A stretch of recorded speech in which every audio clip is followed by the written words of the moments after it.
What does it take to secure an SLP candidacy? That question took center stage after former Prime Minister and long-serving Vieux Fort South MP, Dr. Kenny Anthony, announced he will not seek re-election. His departure has cast new light on the Saint Lucia Labour Party's internal selection process, especially in the now hotly contested Vieux Fort South seat. The rules of the Saint Lucia Labour Party are simple.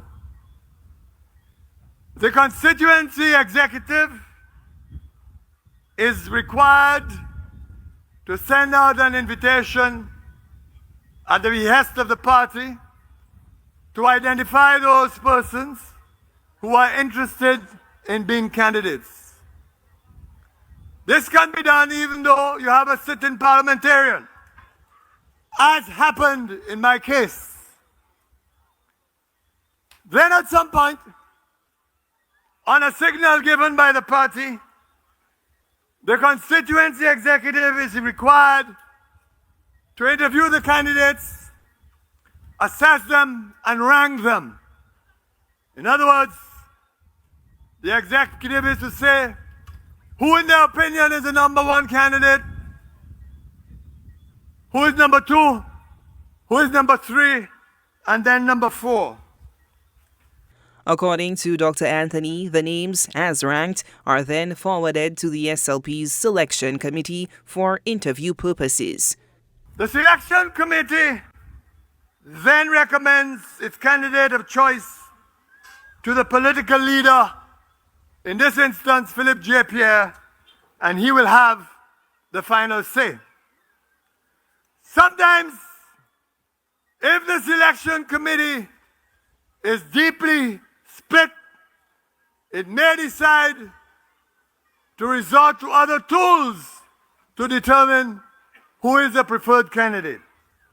The process of candidate selection is generating discussion within both the Saint Lucia Labour Party, SLP, and United Workers' Party, UWP, as some constituencies navigate internal challenges. In Castries Southeast, tensions are evident as newcomer Lisa Jouahir contests the position of incumbent MP Joachim Henry, highlighting questions about succession planning and party unity. Meanwhile, the UWP in Castries South faced its own public issue when Calypsonian Dennis Ticaro Leo expressed interest in the seat, only to have his aspirations dashed live in real time on a nationally televised show.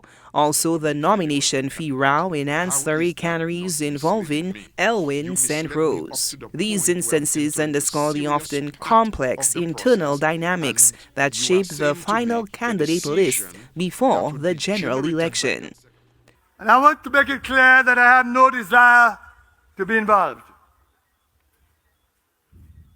In actual fact, while I respect my party's approach, my party's rules, I remain a great believer in runoffs to select candidates, provided that the process is well managed and rendered safe from corrupt practices.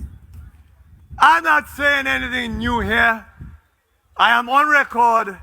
I have said so before, and I merely repeat my own article of faith. I have endorsed no one. With 4 candidates vying for nomination, Dr. Kenny Anthony was keen to make one thing clear. He remains neutral and far removed from the internal selection process. I have met many of you who say you support a particular person, but you can never say that you have had a response from me.